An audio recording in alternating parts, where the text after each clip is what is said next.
Olá pessoal, professor Flávio, UFRN. Na aula de hoje iremos estudar aqui Teorema das correntes de malha. Um teorema bastante importante aqui na resolução do circuito. Iremos explicar esse teorema aqui em corrente contínua. Vamos considerar inicialmente esse circuito.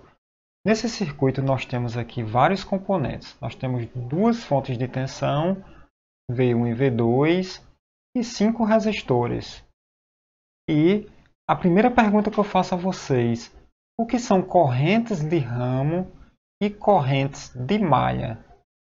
Então, isso daqui é importante a gente saber diferenciar bem, porque o teorema é o teorema das correntes de malha e não o teorema das correntes de ramo.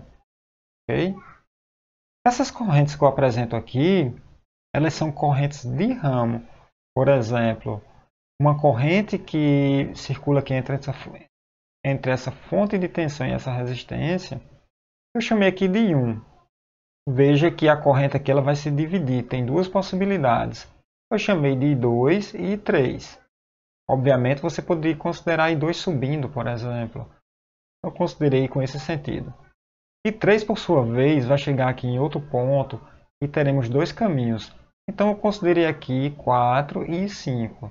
Claro que vocês também poderiam considerar correntes com sentidos diferentes. Nesse caso aqui não tem problema.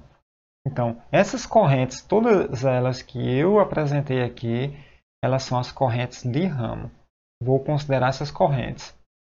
Então, esse teorema aqui, certo? Ele é bastante importante porque ele retorna todas as correntes de um circuito. E com todas as correntes de um circuito, você tem a resolução do circuito. Porque tudo que se é necessário você consegue calcular. Por exemplo, se eu quiser calcular aqui a potência nesse resistor, eu conhecendo a corrente nele e a sua resistência, eu tenho a potência. Se eu quiser calcular a tensão nesse outro resistor, com a corrente nesse resistor, eu tenho a tensão. Então, qualquer parâmetro elétrico do circuito é possível identificar ao se conhecer todas as correntes do circuito. Então, pessoal, esse teorema aqui ele é bastante importante porque ele retorna todas as correntes do circuito. Mas, veja bem, essas correntes são as correntes de ramo. E eu preciso das correntes de ramo, certo? Mas o método é para as correntes de malha. Então, vamos aplicar o método das correntes de malha e depois existe a conversão de correntes de malha em correntes de ramo. Agora aqui é o mesmo circuito e agora eu destaco as correntes de malha. Olha, nós temos aqui três malhas. Isso daqui é uma malha e outra malha. Lembrando que temos aí uma videoaula que explica direitinho o que é malha, o que é laço, certo? Esse teorema se aplica às malhas. Então nós temos três malhas, por isso que eu tenho três correntes de malha. Então o número de correntes de malhas é igual ao número de malhas. Então aqui eu considerei uma corrente de malha IA na malha A. Veja que eu considerei no sentido horário. Você pode considerar horário ou anti-horário, não tem problema. Okay? Na malha B, eu considerei uma outra corrente, a corrente de malha IB, no sentido horário. Você pode escolher no sentido anti-horário também. E na malha C nós temos uma outra corrente IC. Certo? Veja que essa corrente de malha ela é uma corrente fictícia. Nesse caso aqui, essas correntes nem existem. É só um artifício matemático. Não existe uma corrente. Veja que a corrente de malha ela está presa dentro de uma malha. Ela circula por toda a malha. Na prática, nesses casos aqui, nessas três malhas, não existe uma corrente que fique presa a essa malha. Certo? Então é um artifício matemático. É uma corrente de malha, ok? Veja que com essas três correntes aqui, o método vai ser aplicado nessas correntes. Depois temos que converter, como eu falei, para as correntes de ramo. Vamos lá. Próximo passo, uma vez que você identificou as malhas e definiu as correntes de malha, qual será o próximo passo? O próximo passo é você achar a tensão em cada elemento. E para isso nós vamos usar as correntes de malha.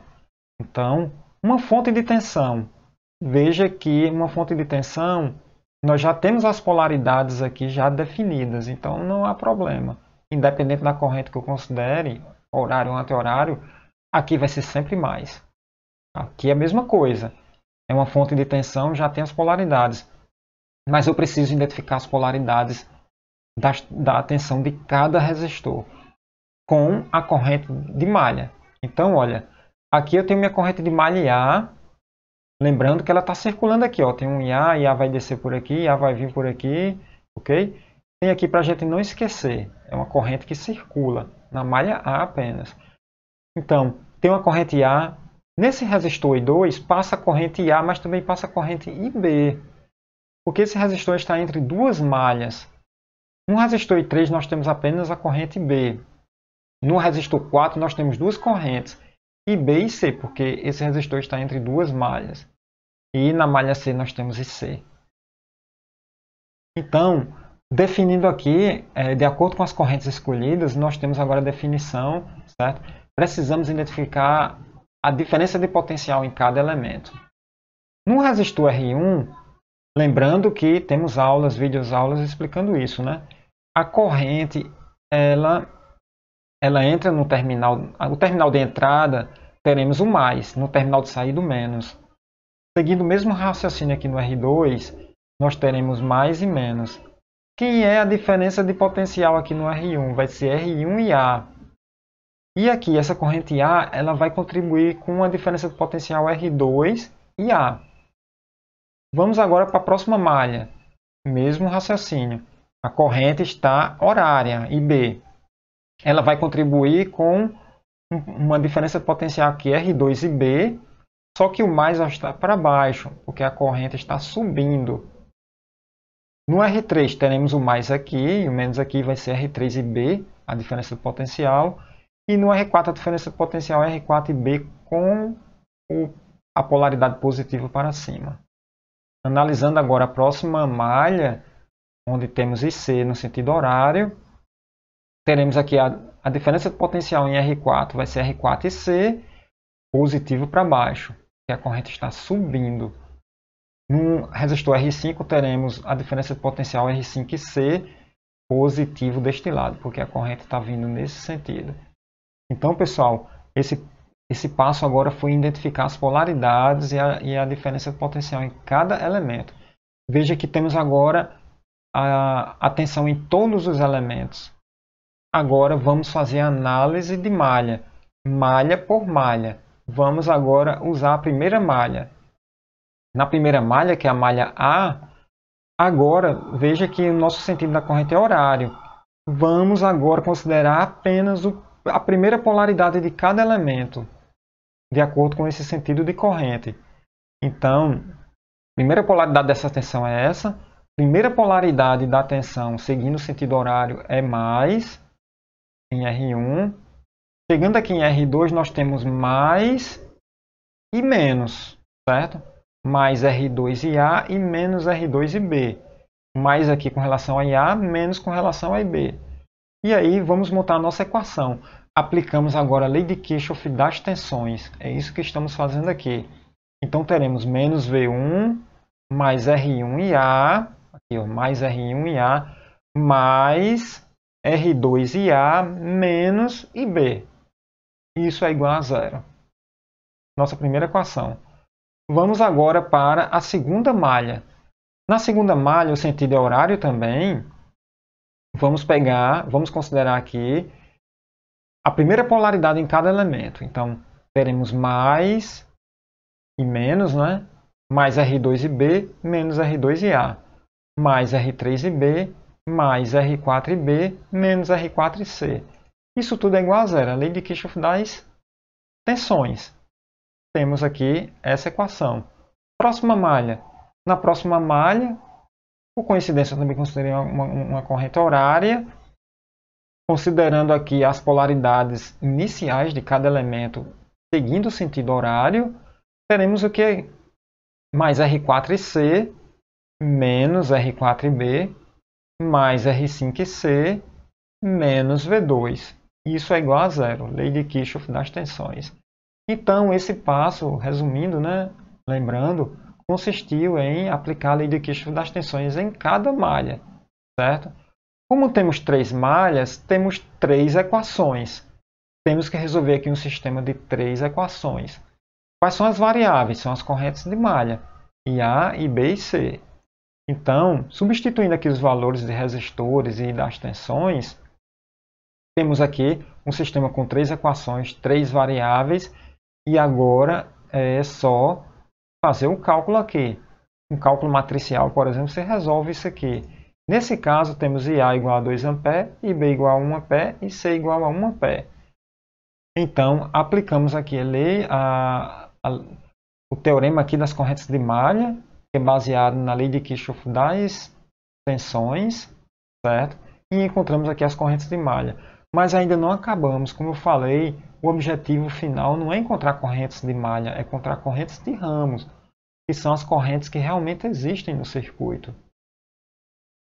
Como é que faz isso? Basta agora a gente comparar correntes de malha com correntes de ramo. Eu coloquei as correntes de malha em azul aqui. Então, e as correntes de ramo, que estava ilustrado nos primeiros slides, eu deixei em vermelho. Então, ao comparar diretamente os dois tipos de corrente, nós temos aqui uma relação direta. Por exemplo, ó, I1 é igual a IA. Então, no mesmo sentido. Então, I1 é igual a IA, que é igual a 2 A. I2 é uma corrente que desce. I2 é a nossa corrente de ramo. E as correntes de malha, IA e B. Então, a corrente que desce, I2, ela é igual à corrente que desce, IA, menos a corrente que sobe. Está contrário a ela. Então, I2 vai ser IA menos IB, que vai dar 1 A. Próxima, I3 é igual a IB, certo? Que é igual a 1 A. Próxima, corrente de ramo, né? I4. I4 é uma corrente que desce, então vai ser igual a corrente de malha que desce, vai ser IB, menos a corrente contrária, IC. Então, I4 vai ser IB menos IC. E, finalmente, I5 é igual a IC. Dessa forma, convertemos aqui as correntes de malha em correntes de ramo. E acabou a questão. Veja que com esse método simples, conseguimos aqui descobrir todas as correntes do circuito. E como eu falei, isso é bastante interessante, porque com todas as correntes conseguimos calcular tudo o que se pede na questão. Lembram do algoritmo? Um resumo, né? Então, primeiro, isso vale para qualquer circuito, pessoal. Então, é o mesmo raciocínio, ok?